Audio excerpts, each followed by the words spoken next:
우리 옆에 분과 인사하겠습니다. 예수 그리스도는 우리의 구세주가 되십니다.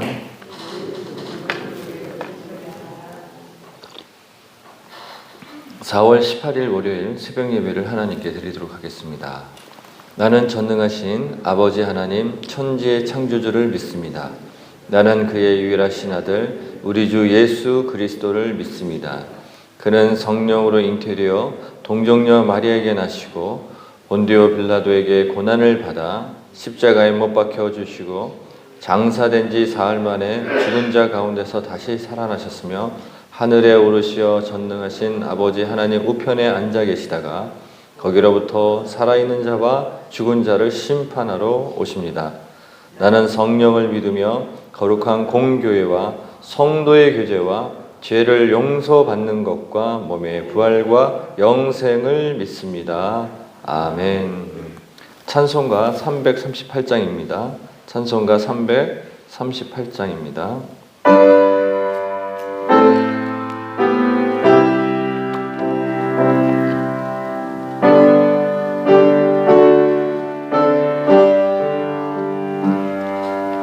내 주를 가까이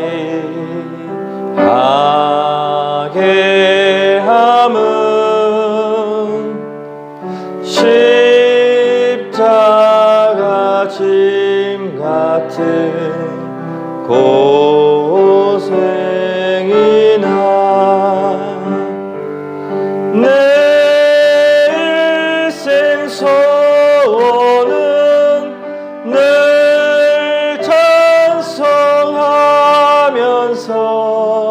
주께 더 나아가기 원합니다. 내 고생하는 것 옛 야곱이 돌베개 베고자 갔습니다. 꿈에도 소원이 늘 찬송하면서 주께 더 나아가기 원합니다. 천성에 가는 길 험하여도 생명길 되나니 은혜로다. 천사 날 부르니 늘 찬송하면서 주께 더 나아가기 원합니다.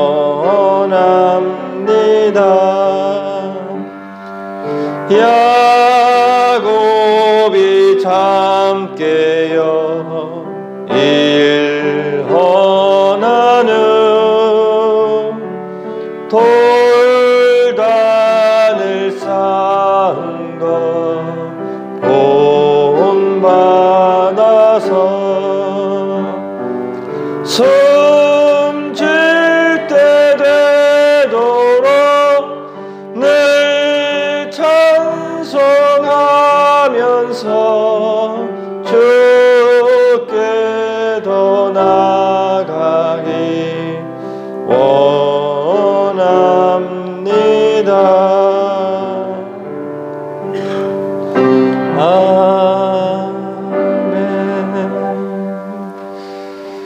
사랑의 하나님 감사합니다. 오늘도 주께서 저희들을 깨우시고 야곱을 바라보며 나아갈 수 있도록 또 하나님의 말씀을 바라보며 나아갈 수 있도록 인도해 주시니 우리에게 모든 것을 능히 이길 수 있는 지혜를 주시고 명철을 허락하여 주시옵소서. 감사하며 예수 그리스도 이름으로 기도드렸습니다. 아멘. 오늘 우리에게 주신 하나님 말씀은 창세기 35장 16절서부터 19절까지 보겠습니다. 창세기 35장 16절에서부터 29절까지의 말씀입니다. 그들이 베델에서 길을 떠나 에브라스에 이르기까지 얼마간 거리를 둔 곳에서 야일이 해산하게 되어 심히 고생하여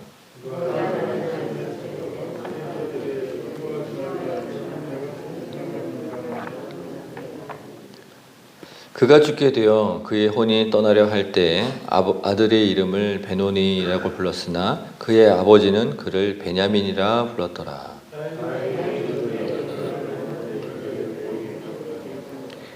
야곱이 라헬의 묘에 비를 세웠더니 지금까지 라헬 묘비를 일컫더라.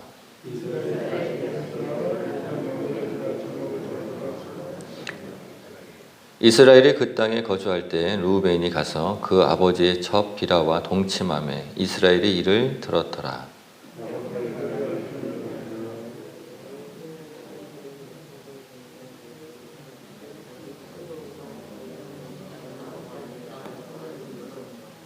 라헬의 아들은 요셉과 베냐민이며 레아의 여종 실바의 아들들은 각과 아셀이니 이들은 야곱의 아들들이요 밧다라 아람에서 그에게 낳은 자더라.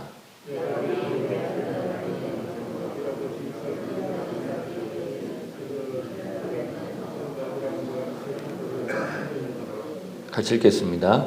이삭의 나이가 180세라. 이삭의 나이가 많고 늙어 기운이 다함에 죽어 자기 열조로 돌아가니 그의 아들의 야곱이 그를 장사하였더라. 아멘. 오늘 그 말씀에서 이렇게 보면은 야곱의 아들들, 그 다음에 36장에 가서는 에서의 자손, 그 다음 뒤로 넘어가 보세요. 한번 뒤로 넘어가 보시면 세일의 자손, 에돔의 왕들, 그러면서 다시 요셉과 형제들에 대해서 이렇게 순서대로 기록하고 있어요. 족보가 지금 정리되고 있죠. 족보가 정리되고 있는데 족보가 정리되는 가운데 라헬의 산고와 그 다음에 야곱의 아들들, 그 다음에 이삭이 죽는 사건으로 오늘 본문이 이제 여기 사이에 이렇게 기록되고 있습니다. 그런데 요 족보가 정리되기 전에 어떤 일이 있었냐면 야곱이 하나님하고 합한 자가 돼요. 그렇죠? 야곱이 하나님하고 합한적인 사건이 일어나는데 야곱이 하나님하고 합한 사건은 뭐냐면 어디로 올라가라? 베델로 올라가는 사건이었고 오늘 그 베델에 이제 올라왔더니 하나님이 뭐라고 평가를 하시냐면 너는 이제 야곱이 아니라 이스라엘이다라고 그랬어요. 더 이상 이제 속이는 자가 아니라 하나님하고 연합된 그 하나님이 자녀가 됐다라고 이렇게 평가를 받아요. 자, 그런데 이 평가를 받는 거를 또 누구랑 거의 비슷하게 되어 있냐면 아브라함하고 비슷한 그 연보대로 가거든요. 그래서 저희가 아브라함이 언제 합한 자가 되고 의로운 자로 하나님이 칭해 주시냐면 어떤 사건 때문에 그러죠? 이삭을 바치는 사건에 의해서 그렇게 돼요. 그러면 우리가 이제 신앙생활을 할 때, 뭐 제가 어제 설교 때도 말씀을 드렸지만, 우리 구원에 관한 신앙과 부활 신앙과 재림에 대한 신앙은 우리가 전체 가는 여정 속에 저희가 확인해야 되는 거고요. 내가 하나님과 합한 자가 되는 부분을 좀 오늘 말씀을 통해서 확인해 보겠습니다. 누가? 내가 하나님하고 합한 사건이 무엇인가? 그래서 우리가 야고보서를 한번 볼게요. 야고보서 2장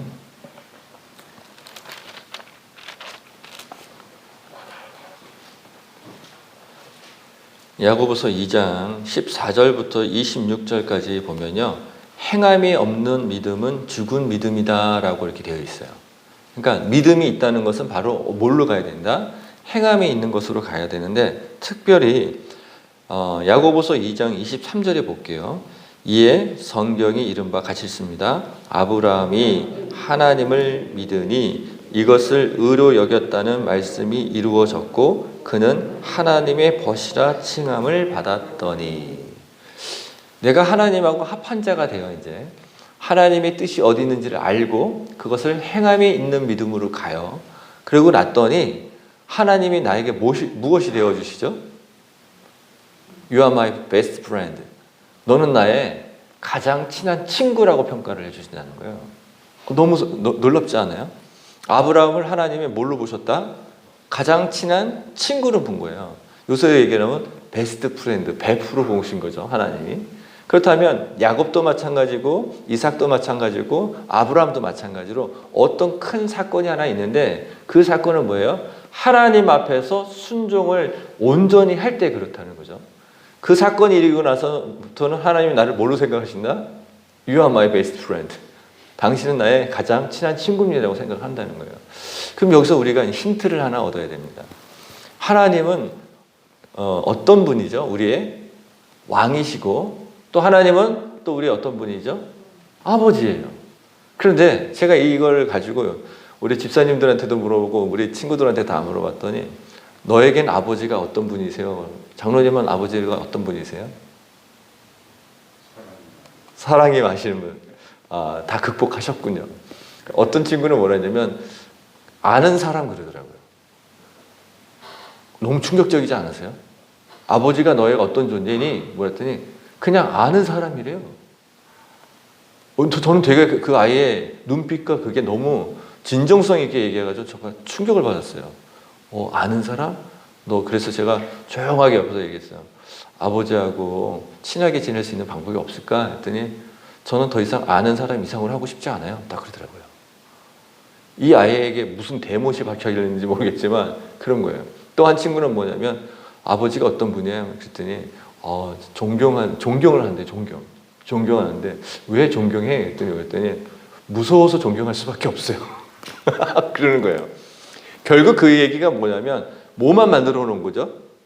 부자지간에 그 다음에 부녀지간에 뭘 만들어 놓은 거예요? 수직적인 관계만 만들어 놓은 거예요. 하나님이 너무 높아 보여요. 하나님이 너무 무서워요. 하나님이 내가 순종하지 않으면 매일 매를 맞는 것 같아요. 그렇죠? 그런데 하나님은 반드시 뭐부터 세우신다? 수직적인 관계를 잘 세워놓으시고 난 후서부터 그 순종이 딱 되어지고 나면 바로 수평적인 관계로 가는 거예요. 근데 우리는 아이들한테 또 우리 하나님과의 관계, 내 관계를 한번 생각해 보십시오. 나는 무슨 관계만 있어요? 하나님이 나의 베스트 프렌드로 우리 신앙생활 하고 계신가요? 저 좀 보세요. 제 눈빛을 확인해야 되겠어. 하나님하고 베스트 프렌드로 지내세요? 아멘 하셔야지, 아멘. 오늘 이후로부터 분명히 하나님 말씀하실 겁니다. 우리 각자에게 큰 순종을 바라시는 게 있어요. 그게 넘어가야 돼요, 그게 넘어가야 어떻게 돼요? 너는 나의 가장 친한 친구야 하면서 수평 관계가 돼요. 수평 관계가 돼야 그리부터 기도가 터집니다. 왜 아멘 안 하세요? 수평적인 관계가 돼야 그리부터 기도가 터져요. 그 전까지 기도가 잘 안 터져요. 왜 안 터져요? 하나님 앞에 맨날 순종해야 될 일만 그것만 계속 고백하다 보니까 기도의 자리가 너무 무거운 거예요. 그렇죠? 기도하러 나가면 맨날 이렇게 해주십시오만 하지 대화하는 기도가 안 돼요. 대화하는 기도가 안 되는 이유가 뭐냐면 내가 하나님 앞에서 행함에 있는 믿음으로 나가야 되는 분명히 각자의 몫이 있습니다. 근데 그게 안 되면 어떻게 된다? 맨날 하나님 앞에서 잘못했다만 고백하고 있는 거예요. 근데 돌이키고 그 안에서 수평적인 관계는 그 정점을 찍는 사건이 있어야 돼요. 그 정점을 찍는 사건이 아브라함에게는 뭐였어요? 이삭을 바치는 일이었고, 이삭은 또 뭐였어요? 자기가 제물이 되는 거였고, 야곱은 뭐였어요? 베델로 다시 돌아가는 거였어요. 근데 베델로 돌아가서 이스라엘이라고 하나님께 아주 큰 칭찬을 받습니다. 그리고 또 복도 받아요. 그러고 났는데 이제 본향으로 가래. 어디요? 본향이는 어디예요? 아브라함이 있는 곳이에요. 그죠? 이삭이 있는 곳. 거기가 어디냐면 오늘 헤브론이라고 나오거든요. 그 헤브론까지 가는 것이 나의 마지막 신앙의 여정으로 가는 거예요. 그런데 그 길로 가는데 누가 죽습니까? 라헬이 가장 사랑하는 아내가 죽어요. 죽는데 참 재미있게 기록되어 있어요. 아들을 18절입니다. 그가 죽게 되어 그의 혼이 떠나려 할 때라고 했어요. 떠나려 할 때. 그 혼이 떠나려 할 때는 건 뭐냐면 여기서 우리는 일반적인 그 이단하고 저희하고 이제 많이 이제 분리가 되죠. 어떤 분리가 일어나냐면 하나님은 반드시 영을 다시 돌아오게 하신다는 거예요. 어디로? 하나님이 심판대 앞으로. 근데 이단은 그렇게 얘기 안 하죠. 이걸 얘기 안 해요. 근데 여기서 혼이 떠날 때라는 부분이 있는데 이 혼이 떠나는 건 누구예요? 하나님이 심판대 앞으로 갈 때라는 거예요. 참 재밌죠. 성경에 이런 게 기록되어 있다는 게. 그럼 하나님 앞에 딱 하면 뭐예요? 잘 살았으면 어떻게 해요? 하나님과 합한 자로 됐으면 천국으로 가는 거고, 잘 못 살았으면 어디요? 에 바로 지옥행으로 가는 겁니다. 자, 그런 때 가물가물할 때 뭐라고 부르니까 아들의 이름을 베노니라고 불러요. 그렇죠? 이름을 명명을 이렇게 해줘요. 근데 베노니라는 뜻이 뭔가 봤더니 슬픔의 아들이라는 뜻이에요. 자기가 죽는 게 좋다 시사? 너무 싫은 거예요, 지금. 라헬이 지금 그 목숨을 다하는데 너무 싫은 거예요. 왜? 자기가 더 살아가고 싶은 그 욕망이 있는 거죠. 그리고 아들을 낳고 죽고 싶은 그 부모가 어디 있습니까? 그래서 아들의 이름을 나의 슬픔이 가득하다 해서 그렇게 져요. 그런데 야곱은 다르게 봅니다. 어떻게 보여요? 이 자녀가 어떻게 보죠? 이름을 뭐라고 짓습니까? 베냐민이라고 져요. 베냐민이라고 짓는 건 뭐예요? 오른손의 아들인데 이걸 다른 말로 하면 기쁨의 아들이에요. 라헬은 죽으면서 슬픔의 아들이라고 져놓고 가는데 오른손의 아들, 능력 있는 아들. 그러면서 뭐라 하냐면 기쁨의 아들이라고 바꿔요. 자, 하나님하고 친구가 되니까 이제 야곱이 친구가 되어지니까 바라보는 각도가 완전히 달라졌습니다. 어떻게 돼요? 슬픔의 아들이 아니라 이 아들로 말미암아 12지파가 마지막으로 딱 만들어지는 메이드가 되는 완성이 되는 걸로 보는 거예요. 그러니까 어떻게 돼요? 슬픔의 아들이 뭐다? 기쁨의 아들이죠. 12지파가 완전히 완성이 되는 정점으로 가는 거니까. 그러니까 저희가 하나님과의 관계를 수직적인 관계부터 잘 세우셔서 어느 관계까지 도전해야 된다? 수평적인 관계. 그렇게 되면 뭐예요? 바라보는 일들이 관점이 완전히 바뀝니다. 우리의 눈의 시야가 완전히 바뀌어요. 내 생각이 완전히 바뀝니다. 이런 복이 저와 여러분에게 충만하기를 축원합니다. 아멘. 그렇게 불렀어요. 그러고 나서 이제 라헬이 죽으니까 어떤 일이 생기냐면 이제 베들레헴에 가서 장사되는데 야곱이 20절이에요. 야곱이 라헬의 묘의 비를 세웠더니 지금까지 라헬의 묘비를 일컬었더라. 자, 야곱이요. 라헬을 사랑해서 묘비를 세우는 것도 있지만요. 묘비를 세운다는 의미가 두 가지가 있어요. 하나는 하나님과의 약속의 관계를 할 때도 기둥을 세운다라는 것이 있고요. 그 다음에 사람이 죽었을 때 묘비를 세웠다는 이야기는 뭐냐면 하나님이 여기까지 어떻게 이끌으셨는지를 기념하는 의미도 있어요. 그러니까 굳이 묘비를 이렇게 나쁘게 보면 안 되는 거예요. 우리는 죽은 사람의 망자에 대한 기록이라고 생각하고 있는데요. 그렇지가 않습니다. 성경에서 나오는 이렇게 뭔가를 세운다라는 얘기는 뭐냐면 하나님 앞에서 내가 약속을 온전히 지켰다. 또 하나님 앞에서 내가 예배를 통해서 하나님과 나 사이가 회복되었다. 그런 것도 있지만 지금 망자에 대한 어떤 묘비를 세웠다. 이것도 세우는 건 뭐냐면 이제까지 하나님 앞에서 어떻게 살았는지를 기록해내는 좋은 역사서가 될 수도 있는 그런 기록물이라는 거죠. 제가 이제 한국에서는 여러 지역을 많이 다녀봐서 그렇지만 저는 꼭 어느 나라든 방문하면요. 꼭 어디를 가냐면 공동묘지를 갑니다. 공동묘지를 가니까 이상한 목사라고 생각하지 마세요. 공동묘지를 가면 그 나라, 그 지역의 신앙생활이 뭔지가 금방 알 수 있어요. 왜냐하면 묘비에다 세우는 걸 보면요. 그들의 신앙의 정도가 그대로 새겨져 있습니다. 그래서 어느 한 나라를 갔는데 그 나라에 보니까요. 아주 가지각색의 그 묘들의 묘비가 있는 거예요. 묘비의 내용을 가만히 보니까 이쪽은 이슬람 쪽이고 이쪽은 기독교 쪽이고 이쪽은 불교 쪽이고 아주 가지각색으로 다 있어요. 근데 제일 반가운 게 뭘까요? 묘 안에서 찾을 때 정말 크리스찬으로 살아갔던 그 일들이 기록되어 있는 건데 잘 기록되어 있는 데가 있어요. 어느 기록이 됐냐면 이 사람은 언제 태어나서 하나님 앞에서 어떠한 일들을 했고 그러고 나서 몇 세에 돌아가셨다. 그래서 그들의 자녀들이 그것을 기념한다. 이런 걸 아주 자세히 써놓은 게 있어요. 근데 지금 그 라헬의 묘비가 마치 그렇게 기록되어 있었어요. 그런데 얼마나 이 묘가 그런 일들이 잘 기록되어 있는지 나중에 열왕기 상하도를 보시게 되면 그때까지도 그 묘비가 보존되어 있는 걸 알 수 있어요. 다른 묘비는 없어졌는데 그게 아직도 보존되어 있다라고 기록되어 있거든요. 그걸 봤을 때는 왜 기록되어 있는가라고 거기 내용을 보면 어떻게 되냐면 그들이 라헬이 마지막으로 마치 순교적인 것처럼 아이를 낳고 죽음으로 말미암아 우리의 12지파가 생긴 기원을 마지막으로 이룬 여인이다라고 이렇게 기록되어 있는 것 같아요. 그렇게 해서 그런 식으로 되어 있어요. 그러니까 묘비를 세웠다, 그리고 또 그 안에서 완성되어진 것을 확인했다. 그러면 우리한테 뭐가 되어져요?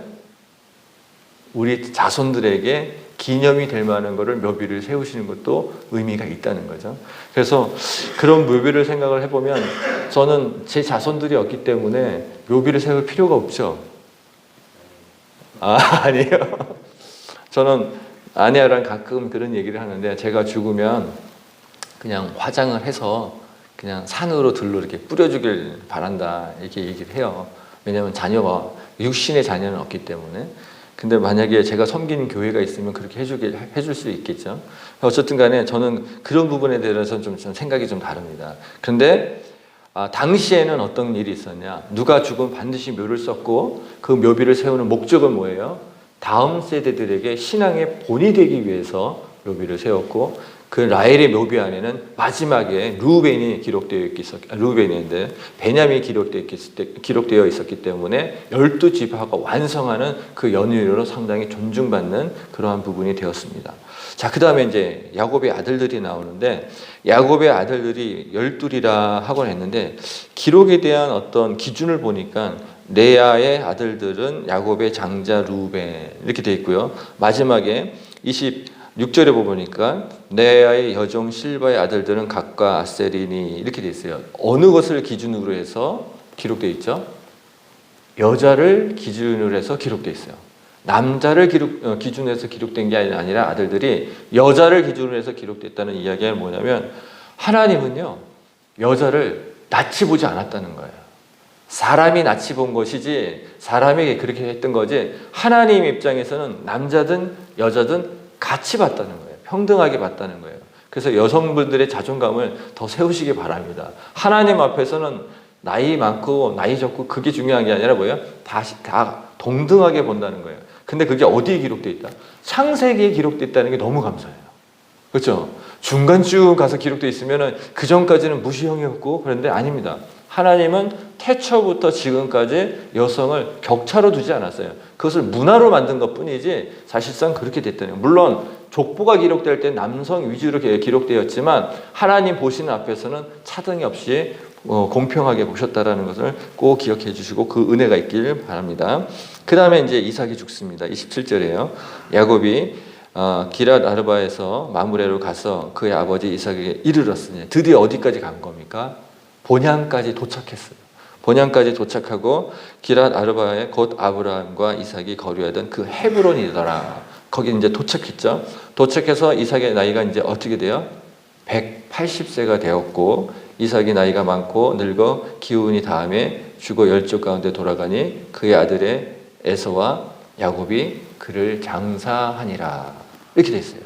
여기까지가 이제 뭐냐면 12지파가 어떻게 형성되어지는지 기초가 되는 것이 딱, 근데 어디까지 와서 끝났다?